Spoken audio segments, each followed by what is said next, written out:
What's up guys, Ryan here. Today let's talk about November 2017, the 8th month of my passive income journey and the first month that I as a seller got to experience a fourth quarter sales rush. So you'll notice my numbers are increased month over month as expected. Again, fourth quarter holiday sales. Amazon FBA more than doubled from the month before. Amazon merch had a strong showing. While it wasn't as high as my October numbers, $3,700, definitely still a strong month. And dropship print on demand, a big spike. I think that might have 10x'd from the previous month at $236. So let's get into the numbers.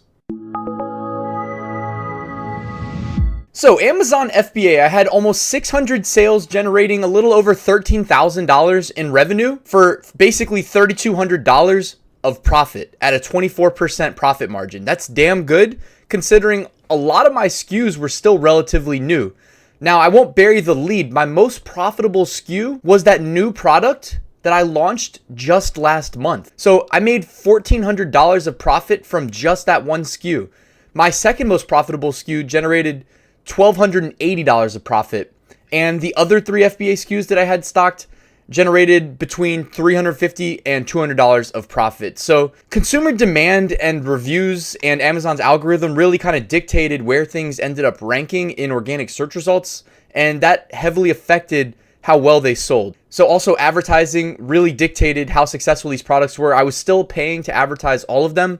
This new SKU that I launched in October though, that was my most profitable in November. The reason it was so successful was that it was kind of a trendy product that I got ahead of early.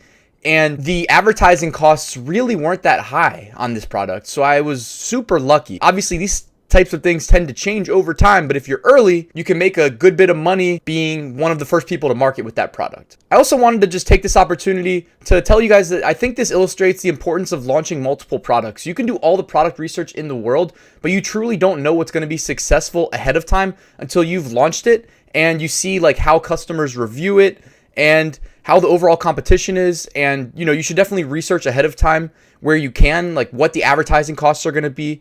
I'll talk about stuff like that in my course, but these things matter. You are paying for these products ahead of time, so you've got a monetary investment in them and you need to plan on being able to sell them and ideally at a profit. But I mean, obviously I've mentioned I have 4 products that are basically the same product, just packaged differently with minor variations live right now reflected in these numbers. And my most profitable one generated just under $1,300, while the other 3 generated between $350 and $200 profit. So it's a big difference, even though they're the same product. It's like, why did that happen? And it's a lot of factors outside of our control. I mean, you can always pump up the PPC and do giveaways and stuff like that, but that's really trying to like artificially dictate success as opposed to just letting the market decide which one's going to be the most successful.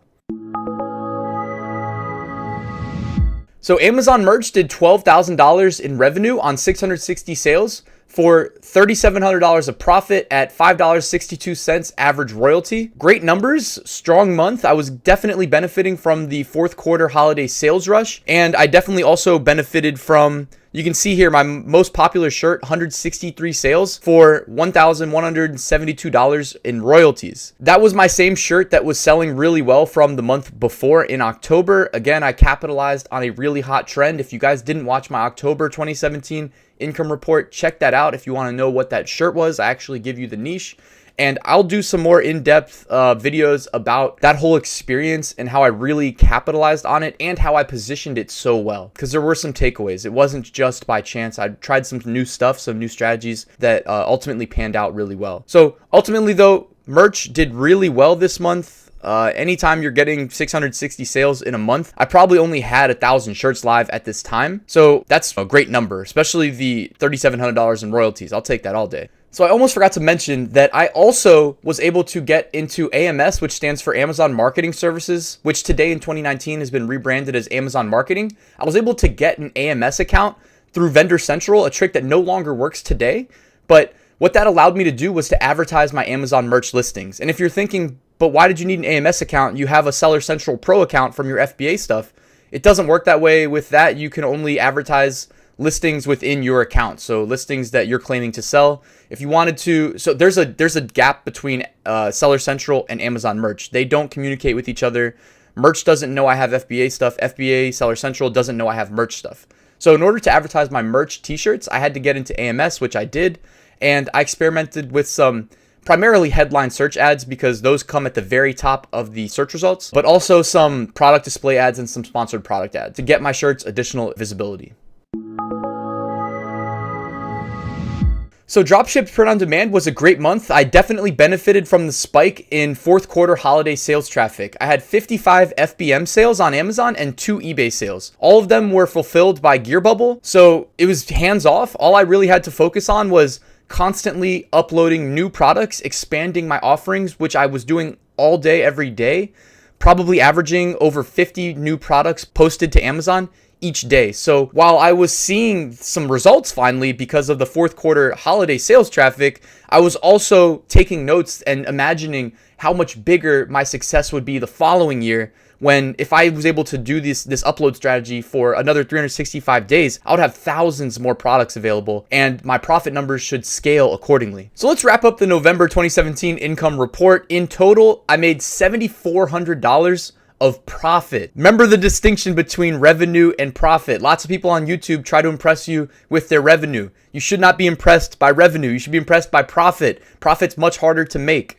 You can sell all day on Amazon at a loss and get massive revenue numbers. I had $7,400 of profit in my 8th month of my passive income journey. I'll take that all day. Clearly things were trending in the right direction and I couldn't wait to see what kind of sales December brought. And if you guys like this video, please like, subscribe, and I'll see you at the next one. Wherever she goes, I go, we roll, we go, flying over cities down to Rio. It's Rio, love that I feel. Oh, nothing lasts forever, but I'm down for the minute, so just chill.